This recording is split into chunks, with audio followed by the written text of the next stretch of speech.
A very good morning to all my students. Students, today we shall learn about Chapter 5, Footprints Without Feet by H.G. Wells from Supplementary book.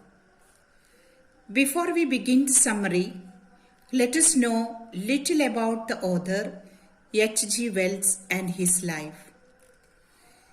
H.G. Wells, in full, Herbert George Wells, was born on September 21st, 1866, Bromley, Kent, in England. He died on August 13th, 1946, when he was in London.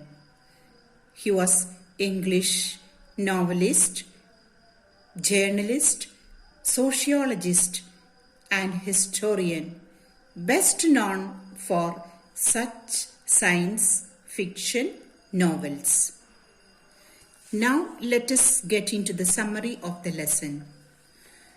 Two boys on a street in London were surprised to see fresh muddy footprints of bare feet on the steps of a house. As they were still gazing, fresh footmark appeared. This fascinated the boys as they couldn't find the person making them, and they followed the footmarks. However, the footprints soon disappeared. The footprints had been made by Griffin, an eccentric scientist who had discovered how to make his body invisible or transparent. He had conducted many experiments to prove that the human body could become invisible. Finally, he swallowed some drugs that made his body transparent and solid as a sheet of glass. Griffin was a great scientist, but a lawless person. His landlord did not like him and tried to evict or throw out him from the house. So Griffin set free to his landlord's house. To escape from the situation, Griffin removed his clothes and became invisible. Later, he became a homeless wanderer in London without any clothes and money. Griffin managed to escape from the observation of the two keen boys. As the weather was bitterly cold in London, Griffin decided to slip into a big London store for warmth. The store was closed at night. Griffin wore some warm clothes, shoes, an overcoat, and a hat. He ate cold meat and drank some coffee from the kitchen of the restaurant. He even had some sweets and wine from the grocery store, and then went to sleep on a pile of quilts. When Griffin woke up next morning, the shop assistants had already stayed to arrive at the shop. On being seen, Griffin panicked and started running. As he was being chased, he again took off his newly found clothes. Consequently, he found himself invisible and naked in the chill again. Griffin decided to try the goods of a theatrical company, so he reached Drury Lane and entered into a shop that sold theatrical items. A little later, he came out wearing bandages, dark glasses, a false nose, big bushy whiskers, and a large hat. Then he attacked the shopkeeper and also robbed his money.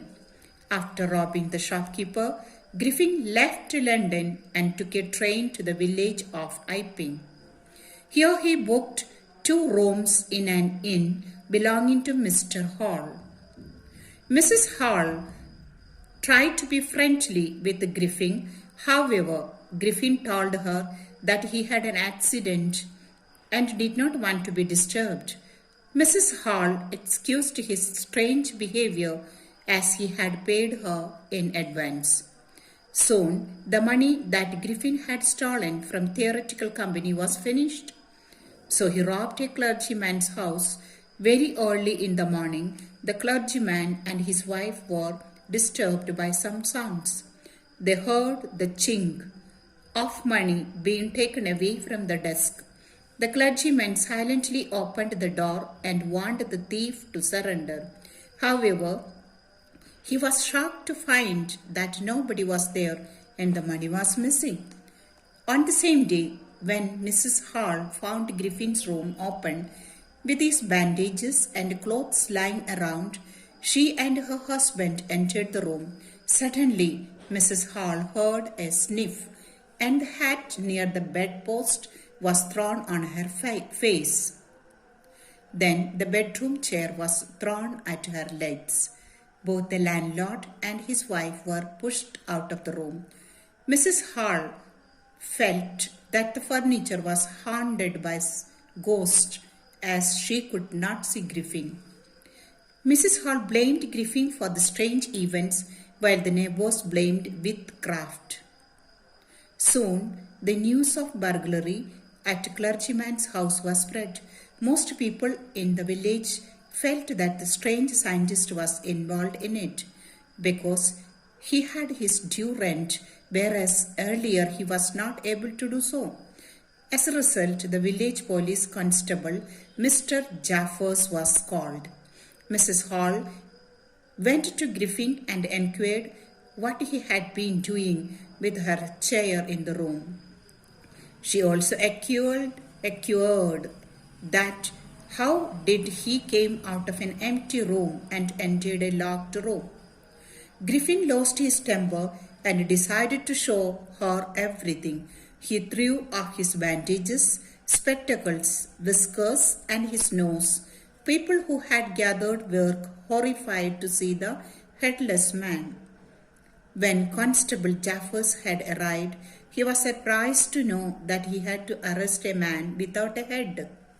Yet he tried to catch him. Griffin removed all that he was wearing to become invisible. The constable was trying to catch a man he couldn't see. Some people tried to help Jaffers but were hit by a blow they could not see. Soon Jaffers was knocked unconscious and Griffin ran away. Students, this is all about the story. The homework is in PDF.